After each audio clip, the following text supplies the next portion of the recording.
In this video, I'm going to show you how to do this one-shot cleave build for Blade in Solo Nightmare 4 and share a game-changing tip that will cut down your gameplay time by half. First things first, upgrade only the red tree. You do not need at all any of the blue trees. You don't need cooldowns with the build that we're going for. We're going for damage, and for your dash cooldown, we're going to have such a long dash anyways that we don't need the cooldown on it. So by the time we're done with the first dash, the next dash is ready to go. Next thing is all these skills, none of them really matter except for one, which is this. I use the stun. You can use it more damage if you want. I think our build has enough damage by just attacking, so I use a stun just to get out of sticky situations. If there's a lot of the red zombies that blow up, it's good to use to stun them. For these two, it's not really important since we're not going to be using a gun at any second. The moment you drop down your E, which is your vampire mode, you immediately die. So you always have your E up, never use your gun. For the blessings or the buffs, you will always get damage received minus 2.5. Whenever you get any of these two purples, it's good to get it. Don't prioritize it that much though until maybe later on in the game, wave 5 or 6. Definitely always get damage plus 16 the purple, damage received the purple, always get the damage received whether it's blue or purple. And of course, whenever you get legendary of either these, the maximum health 450 or the damage dealt plus 35, always buy them. And finally in the purple, you will always get moon power gain plus 10 because it's going to help you get a lot of these coins so you can buy upgrades and you can keep stacking them. Do not buy it if it's the last round, obviously, because it's useless and then you're going to be fighting Scarlett immediately, so there's no point buying it then. For the red buffs, of course, we're always going to prioritize the legendary on the hunt upgrade, which is going to give you a plus 140%. Try to go for the legendary one or the purple one more than the other common ones because the difference between 10 and 60 is just huge. 10 and 33 is just huge, you know what I mean? So try going for them. However, if you're not having any luck in getting them, there is no harm in buying them as well because it just costs 1. I still buy it anyways. It stacks on the long term, so that's fine. And then buy the attack range. Keep buying the attack range until you can reach the other end of the map when you're standing on the opposite end. And then for the speed, you're going to keep buying the attack speed until your attack speed's basically just glitching where he looks like Fruit Ninja. His blade's going to keep going left and right, and that's where you think you're gonna have a feel for it. That's where you can stop when you feel like your attack speed at its max. Blade Dance, we're gonna buy it until we're able to cast the dashes consecutively. So the first time we cast the dash, by the time it's done, we can cast the other dash. That's it for the red. Don't ever buy anything else. Don't buy the lifesteal items. Don't buy the alt buff. At this point in Nightmare 4, having lifesteal is not important because at the end of the day, everything will basically one-shot you. That's why we prioritize on buying damage received, negative damage received.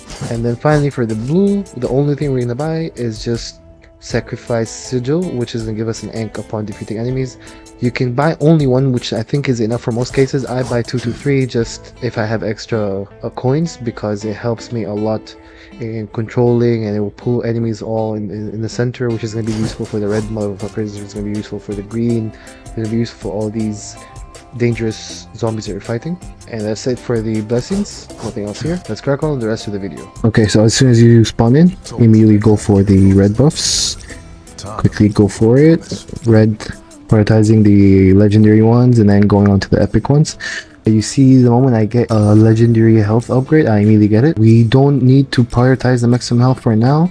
It's just good to get the moment you see it whenever it's available because we want to get to the 12k health goal by probably wave at say 15, and especially before fighting the 2-spot witch at the end. Okay, you see here, just keep your distance, keep attacking and keep your distance. That's all you gotta do, nothing else. That's point of wave 1, quite easy.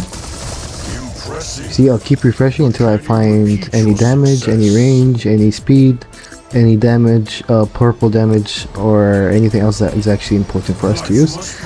I use my ult here because, as you can see, the stun is very helpful to just keep in control.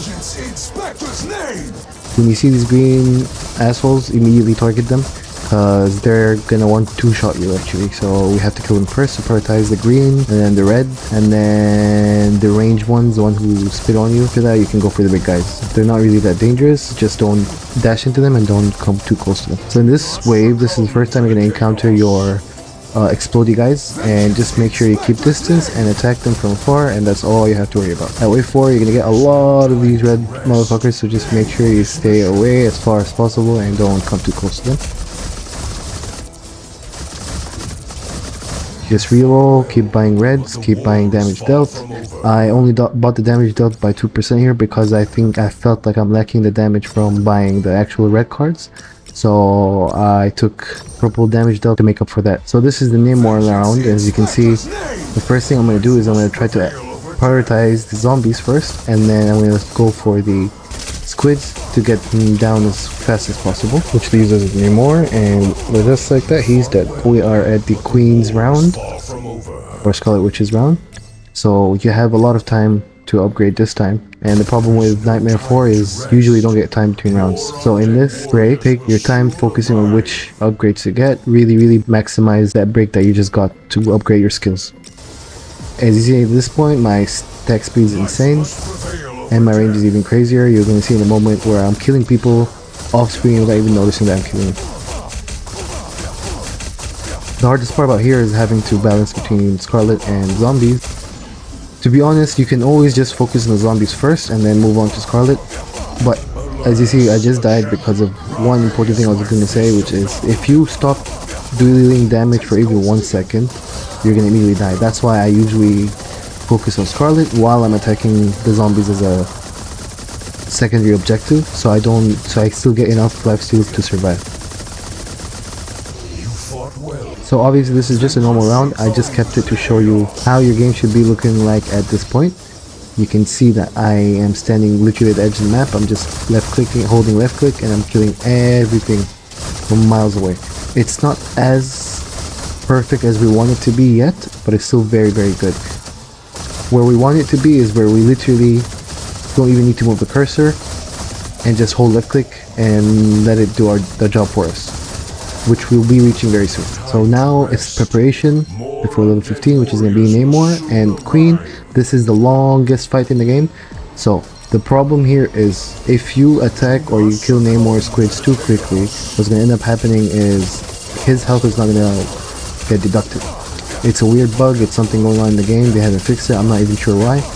But yeah, so to deal with that, you need to focus on killing the squids by your normal basic attack. Don't ever use the dash on it. And what I do to even make sure it doesn't trigger that bug even more is I just quickly spam clicking left click instead of holding it down, and just use your dashes to kill the Queen or kill Scarlett. And after that, once that's over, don't use your dash until Naymor is back out of his invisibility form, where you can actually start killing him with your dashes and everything else. So you'll see here, I have managed to get him down rather quickly compared to the other game which I played, which took me almost 9 to 15 minutes I think of total gameplay just to get past this level. However, here in this game, it took me only maybe around 7 minutes to get past it. So the rest of the rounds are going to be quite easy to get through now, and very similar, and we only have to worry about 20. And as you can see here, I am literally just killing everything from far away, from miles away. I don't even have to go close to anything. So now we're back at fighting the two queens. Try your best to always keep them both in front of you so you can hit them both at once. And you see our range is going to do the job of killing the zombies for us. You can see in the top right, we're killing zombies off camera.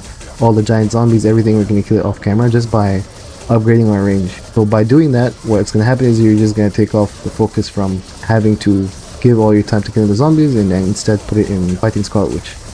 And you can tell that I died here because of 1 second of just CC and I couldn't get my hits in, and you immediately die. And this is a problem that you gotta plan where you stand, where to go, your positioning and everything. You have to be always in motion. You cannot stop, you cannot let them corner you, or else you're gonna die. So yeah, I died twice here, although in my actual main game I only died once, I think. So yeah, it is possible to do. It's just that at this point in this run, we didn't get enough damage resistance as well. That's another problem.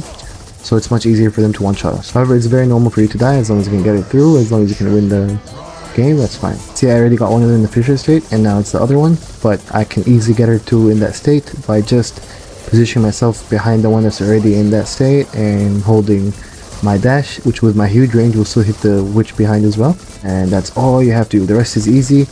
The crystals that they keep spawning, it will automatically get burst because of your range being so big it cleaves everything around you. You don't need to focus. If you feel like you don't have that much range, all you have to do is just circle around and jump around while you're doing your dashes and everything will be okay. And yeah, that's it. That's how you finish it solo. I've also finished it on squad, but obviously if you're not playing with your friends, it's going to be harder to get a better time. And this is not my best time. However, it will do for your first attempt to finish the mode.